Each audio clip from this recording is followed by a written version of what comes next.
പിതാവിൻ്റെയും പുത്രൻ്റെയും പരിശുദ്ധാത്മാവിൻ്റെയും നാമത്തിൽ ആമേൻ. എൻ്റെ പ്രിയപ്പെട്ടവരെ, ഇന്ന് ഫെബ്രുവരി 11 ബുധനാഴ്ച.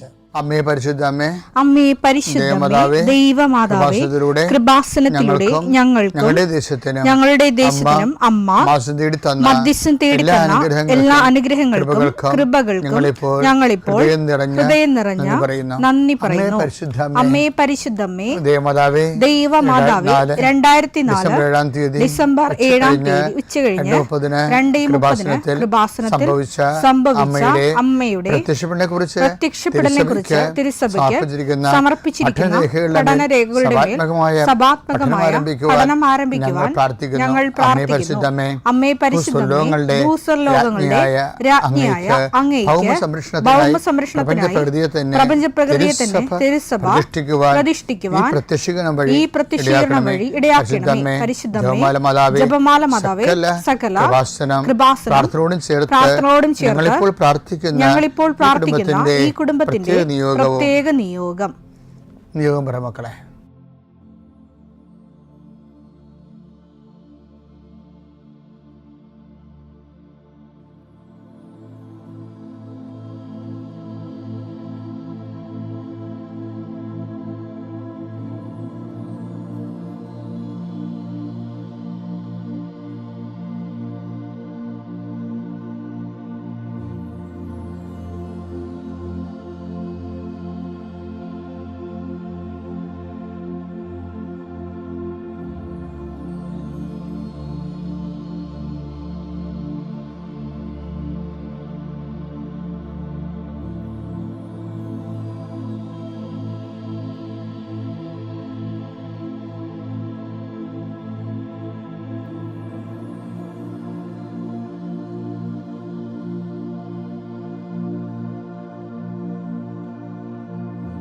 അമ്മയുടെ പ്രത്യക്ഷീകരണത്തിന്റെ ഈ അനുഗ്രഹവേളയിൽ ഞങ്ങൾക്ക് സാധിച്ചു തരുവാൻ കനിയണമേ.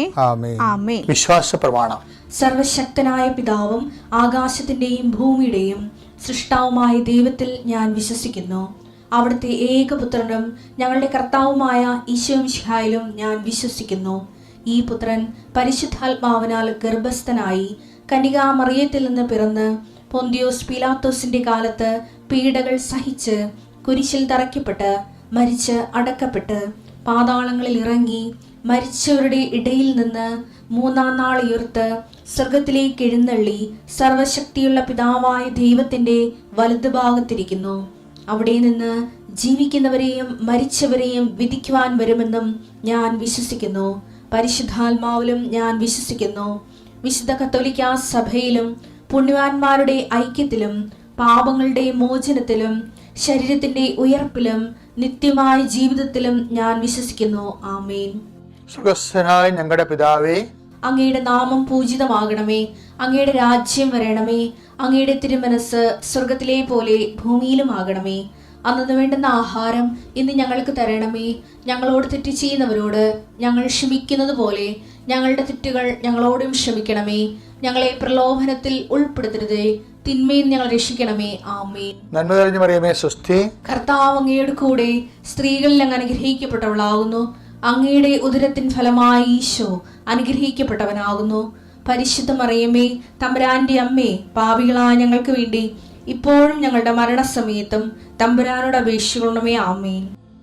കർത്താവേ, നിന്റെ ഉന്നതമായ നാമത്തിന് സ്തോത്രം ചെയ്യുന്നു. കർത്താവേ, നിന്റെ വിശുദ്ധ പൗരോഹിത്യത്തെ മഹത്വപ്പെടുത്തണമേ. കർത്താവേ, സഭയിലുള്ള സാന്നിധ്യം പ്രകടമാക്കണമേ. 40 വർഷം അർപ്പിച്ച കുർബാന യോഗ്യതയാൽ കൃപാസ്ഥാനത്താരെ ജീവനോടെ പ്രത്യക്ഷപ്പെട്ട പരിശുദ്ധ അമ്മയുടെ പ്രത്യക്ഷീകരണ സ്ഥിരീകരണത്തിനായി ഇന്ന് കൃപാസ്ഥാനത്താരെ നടക്കുന്ന 10,000-കണക്കിന് മനുഷ്യരുടെ പ്രാർത്ഥനയോട് കൂടെ ദൈവവേദലെ ഞാൻ നിന്നെ ഈശോനാമത്തിൽ ആശീർവദിക്കുന്നു. മാതാവിൻ്റെ പ്രത്യക്ഷീകരണത്തിൽ ഇന്ന് വരെ നടന്നിട്ടുള്ള എല്ലാ അനുഭവ സാക്ഷികളുടെയും സാക്ഷ്യങ്ങൾ നിനക്കും ഈ നിമിഷം നിൻ്റെ ഏറ്റവും വലിയ സങ്കടകരമായ അവസ്ഥകളെ അതിജീവിക്കാൻ ദൈവം നിന്നെ സഹായിക്കട്ടെ എന്ന് പ്രാർത്ഥിക്കുന്നു.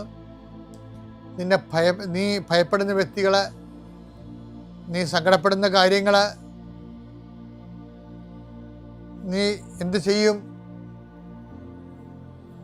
എങ്ങനെ അതിജീവിക്കും എന്ന് വേദനിക്കുന്ന വിഷയങ്ങൾ,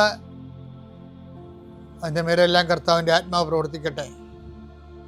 കർത്താവേ, ആശുപത്രി കഴിയുന്നവരെ, കർത്താവേ, ഓരോരോ ജീവിക്കാൻ വേണ്ടി ഓരോരോ ജോലിക്ക് പോകുന്നവരെ, ജോലി അന്വേഷിച്ച് പോകുന്നവരെ, ജോലി നഷ്ടപ്പെട്ടവരെ, വിസ പ്രോസസ്സിംഗ് ഇരിക്കുന്നവരെ, വിസ നഷ്ടപ്പെട്ടു പോയവരെ, പുതുക്കാൻ വേണ്ടി പരിശ്രമിക്കുന്നവരെ, നാട്ടിലെ ജോലിക്ക് ശ്രമിക്കുന്നവരെ, അതിൻ്റെ പരീക്ഷ എഴുതുന്നവരെ, അതിൻ്റെ പരീക്ഷ റിസൾട്ട് കാത്തിരിക്കുന്നവരെ, കർത്താവേ, പലതരത്തിലുള്ള ജപ്തി നടപടികൾ, പലതരത്തിലുള്ള കോടതി കേസുകൾ, പലതരത്തിലുള്ള ഒത്തുതീർപ്പ് ചർച്ചകൾ, എൻ്റെ കർത്താവിൻ്റെ ഉന്നതമായ നാമത്തിൽ ഈ പ്രാർത്ഥന കൂടുന്ന നിനക്ക് മാതാവിൻ്റെ പ്രത്യേക സാന്നിധ്യം ഞാൻ ഉറപ്പു തരികയും അമ്മ നിന്നെ സഹായിക്കുകയും ഈശോ നിന്നെ അനുഗ്രഹിക്കുകയും ചെയ്യട്ടെ.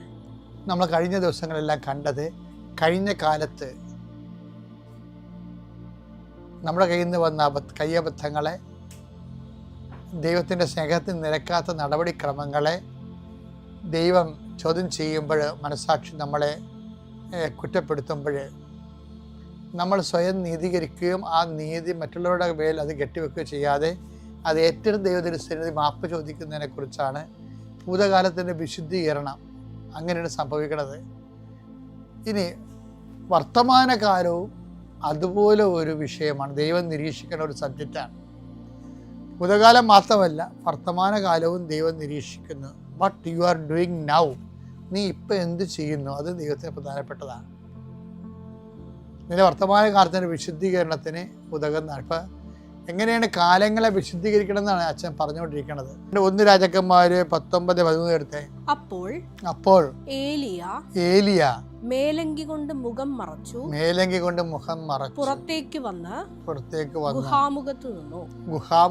അപ്പോൾ അവൻ ഒരു സ്വരം കേട്ടു. ഏലിയ, നീ ഇവിടെ എന്ത് ചെയ്യുന്നു? What you are doing now.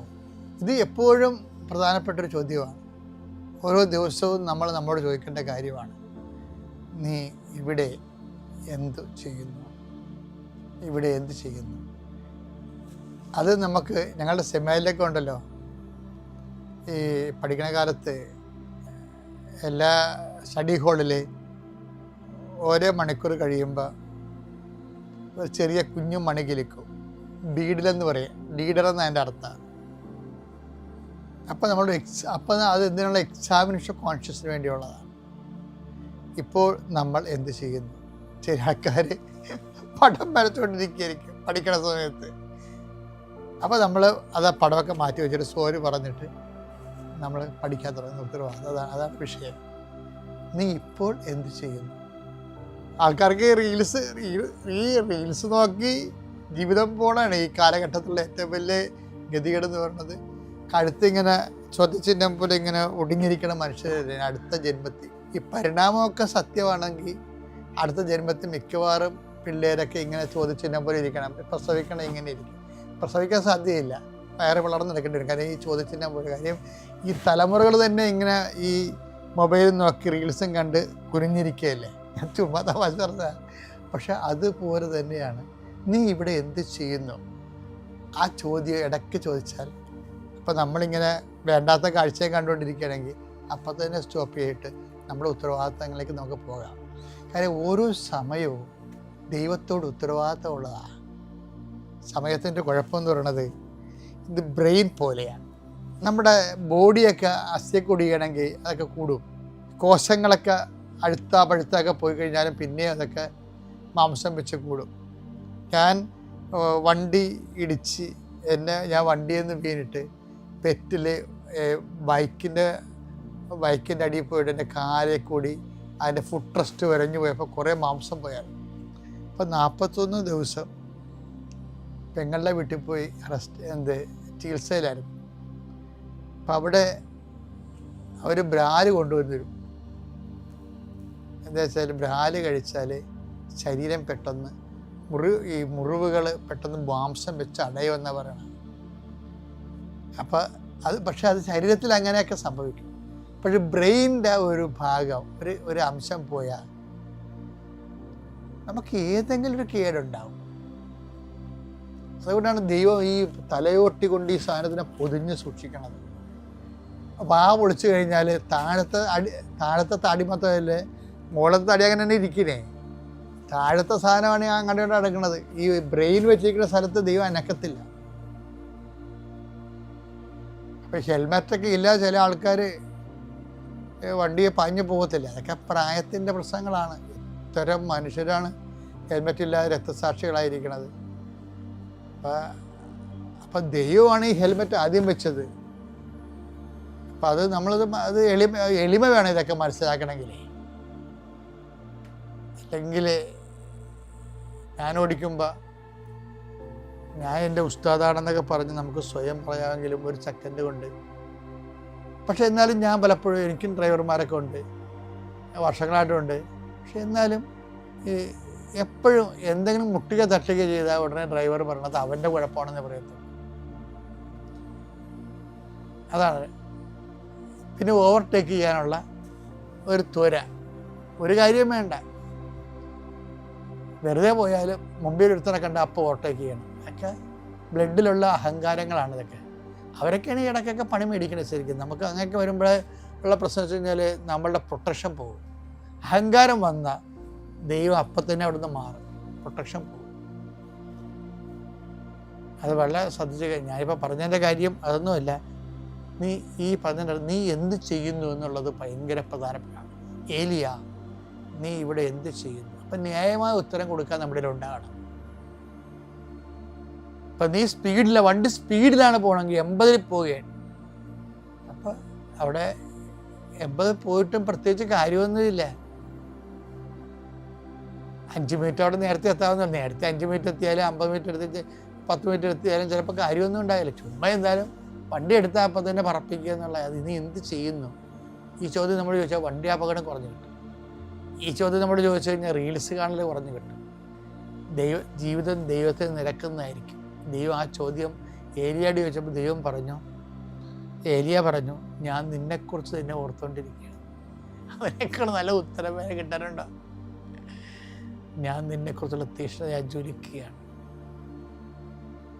ഞാൻ ഇടയ്ക്കൊക്കെ ഓർക്കും ഏലിയയെ പോയി പറയാൻ പറ്റിയിരുന്നെങ്കിൽ. പക്ഷെ എന്നാലും ഒരാഴ്ചയിൽ ഒരു പ്രാവശ്യം അങ്ങനെ പറയേണ്ടത് നല്ലതാണ്. വലിയ അനുഗ്രഹമാണ്. അപ്പോൾ പ്രസൻറ്റ് ടൈമിനോട് കാണിക്കുന്ന ഉത്തരവാദിത്വം നമ്മുടെ ദൈവം നിരീക്ഷിക്കുന്ന ഒരു മേഖലയാണ്. അപ്പം നമ്മളത് നിരീക്ഷിച്ച് വെച്ചാൽ ആ ദൈവത്തിൻ്റെ സംരക്ഷണത്തിൽ ജീവിക്കാൻ പറ്റും.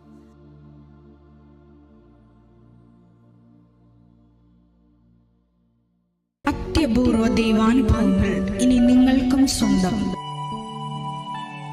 ഈ യൂട്യൂബ് ചാനൽ ഇതുവരെ സബ്സ്ക്രൈബ് ചെയ്തിട്ടില്ലെങ്കിൽ ഇപ്പോൾ തന്നെ സബ്സ്ക്രൈബ് ചെയ്യുക. ഈ വീഡിയോ ഇപ്പോൾ തന്നെ നിങ്ങളുടെ സുഹൃത്തുക്കൾക്ക് ഷെയർ ചെയ്തുകൊണ്ട് കർത്താവിൻ്റെ പ്രേക്ഷിതരാകുക.